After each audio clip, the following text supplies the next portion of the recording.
కాంగ్రెస్ సర్కార్పై మాజీ మంత్రి హరీష్ రావు మండిపడ్డారు. బీఆర్ఎస్ హయాంలో రైతులకు సాగునీరు అందించామన్నారు. కాంగ్రెస్ సర్కార్ రాగానే రైతులకు ఇబ్బందులు మొదలయ్యాయని, అప్పులు చేసి మరీ రైతులు బోర్లు వేసుకుంటారని చెప్పారు. రుణమాఫీ పేరుతో రైతులను సీఎం రేవంత్ మభ్యపెడుతున్నారని మండిపడ్డారు.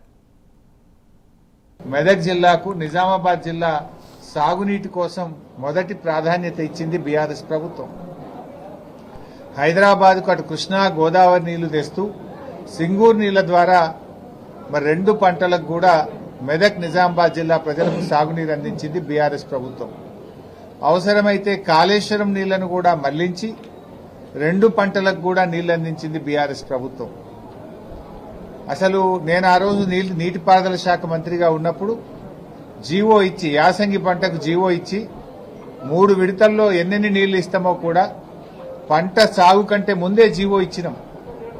హైదరాబాద్కు రావాల్సిన అవసరం లేకుండా రైతులు ఎదురు చూడకుండా 10 ఏళ్లు 2 పంటలకు నీళ్లు ఇచ్చింది బీఆర్ఎస్ ప్రభుత్వం. కానీ అలా కాంగ్రెస్ వచ్చింది, మళ్లీ కష్టాలు మొదలైనాయి. నేను ఇప్పుడు రాంగా చూసుకుంటూ వచ్చిన కొల్చారంలో, ముంబాజ్పల్లిలో అన్ని బోరుబండ్లు కనబడుతున్నాయి. గతంలో అసలు బోరుబండి అనేది కేసీఆర్ గారి హయాంలో మాయమైంది. యాసంగికి నీళ్లు వస్తాయా రావా అని మా పాపన్నపేట రైతులు, మా హవేలీ గన్పూర్ రైతులు, మా కొల్చారం రైతులు బోర్లు వేసుకుంటా ఉన్నారు.